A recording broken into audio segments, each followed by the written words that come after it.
নির্বাচন ও পিআর পদ্ধতি নিয়ে আলোচনার টেবিল থেকে রাজনৈতিক দলগুলো এখন রাজপথে। যুগপৎ কর্মসূচি, সম্মেলন, সেমিনারে চলছে মত দ্বিমত প্রকাশ। কিন্তু এসব বিষয় নিয়ে সাধারণ মানুষ কি ভাবছে? বেসরকারি সংস্থা ইনোভেশন কনসাল্টিং ৮ বিভাগের ১১,০০০ মানুষের মধ্যে জরিপ চালায়।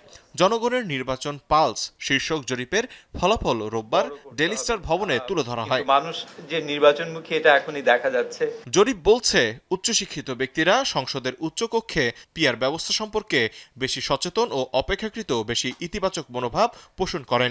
একই সাথে ৮৬.৫% উত্তরদাতা মনে করেন সরকারের ঘোষণা অনুযায়ী নির্বাচন ফেব্রুয়ারিতেই হওয়া উচিত।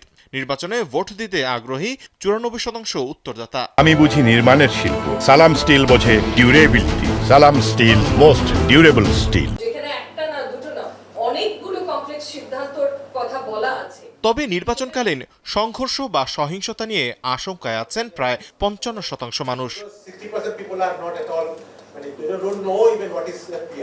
এদিকে অন্তর্বর্তীকালীন সরকারের কার্যক্রম নিয়ে ৭৮.৭% উত্তরদাতা ইতিবাচক মনোভাব প্রকাশ করেছে।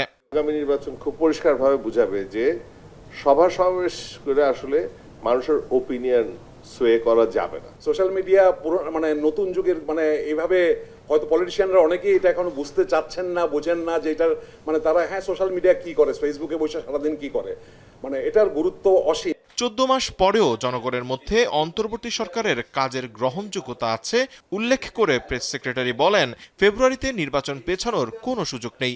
এ সময় পিআর পদ্ধতির সমাধান রাজনৈতিক দলগুলোকেই করতে হবে বলে মন্তব্য করেন তিনি। এই বিষয়ে সরকার এখানে যাবে না, এটা পলিটিক্যাল পার্টিরা তারা ডিবেট করছেন, তারা তাদের ফিউচারটা ডিসাইড করছেন কিভাবে কোন পথে যাবে। এই পুরো বিষয়ে গভর্নমেন্ট কোনো নাই, এটা জনগণই ডিসাইড করবেন এবং পলিটিক্যাল পার্টিগুলোই তারা ডিসাইড করবেন কি হবে, আপার হাউস না কোন হাউস, এটা এর মধ্যে গভর্নমেন্টের মিনিমাম কোনো সংশ্লিষ্টতা নাই। জরিপে গেল ৬ মাসে চাঁদাবাজি বেড়েছে বলে মত প্রায় ৫৬%। একই সাথে বয়স্কদের তুলনায় পুলিশ ও প্রশাসনের প্রতি বেশি অনাস্থা প্রকাশ করেছে তরুণরা। এটা ওয়ান অফ দ্য মেজর কারণ হচ্ছে এই সিভিল ডিবেট। তৌহিদুল তারেক, এখন ঢাকা। আমি বলতে পারি মিনিমাম